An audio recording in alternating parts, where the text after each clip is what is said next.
When anyone says, "Hey, iFixit, what's the most repairable smartphone?" we've got an easy answer. It's a Fairphone, and they just launched yet another repairable phone, the Fairphone 6 Plus. They've been making super repairable phones for the European market for over a decade, and they've recently started selling in the US too. Last year's Fairphone 6 scored a perfect 10 out of 10 on our repairability scale, as did the many generations before it. And it's easy to see why. Those phones were all made up of highly repairable modules, including easily replaceable batteries, screens, and camera modules.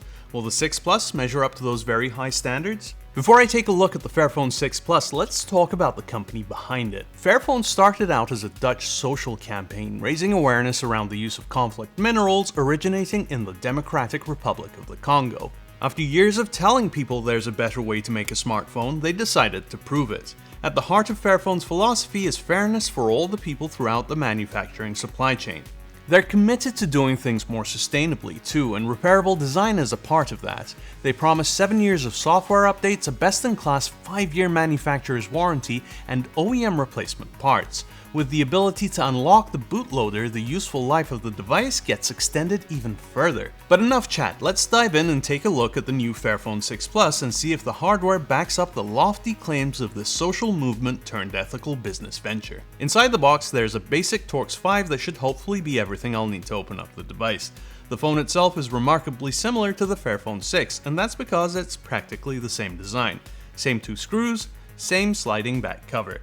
Even the battery placement underneath is identical. We're still not back to early in Nokia style sliding back covers and tool-free battery removal, but this is a damn sight better than anything else in its class. The battery is rated for 17.26 watt-hours, which is exactly the same as the 17.26 watt-hour battery of the Fairphone 6. In fact, these parts are cross-compatible. With the battery out, I'm going to tackle the lower assembly, which helpfully identifies itself as the access point for a speaker and the USB-C port.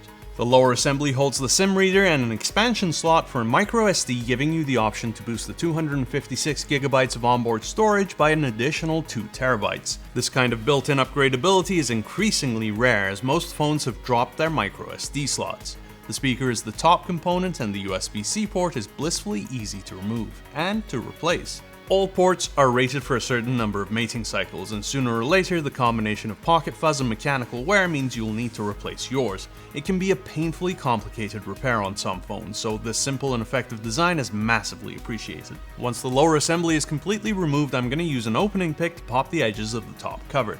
It's clipped in pretty tight, and I don't want to risk damaging it by using my big old sausage fingers. That gives me access to the screws holding the camera covers and NFC antenna. The screen's actually free at this point. It was held in place by the silver screws all the way around the chassis. Removing it and tilting it to one side reveals the screw and bracket holding the press connector.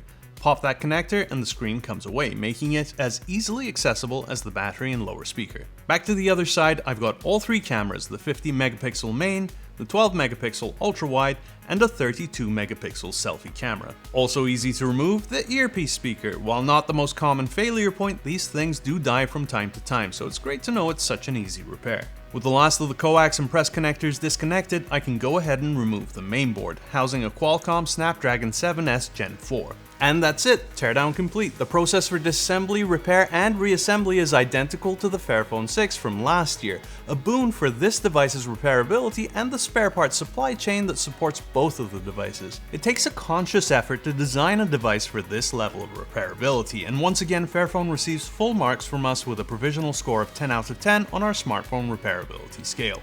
But a repairable phone is only useful if people can buy it. Fairphones mostly haven't been around in the US, only recently becoming available through a partnership with Murena and preloaded with their EOS operating system. But now, for the first time, US residents can buy a Fairphone directly from Fairphone. And at $650 with software updates guaranteed through to 2033 and a full catalog of reasonably priced parts, this mid-ranged repairability powerhouse seems poised to outlast all of us in this cursed timeline.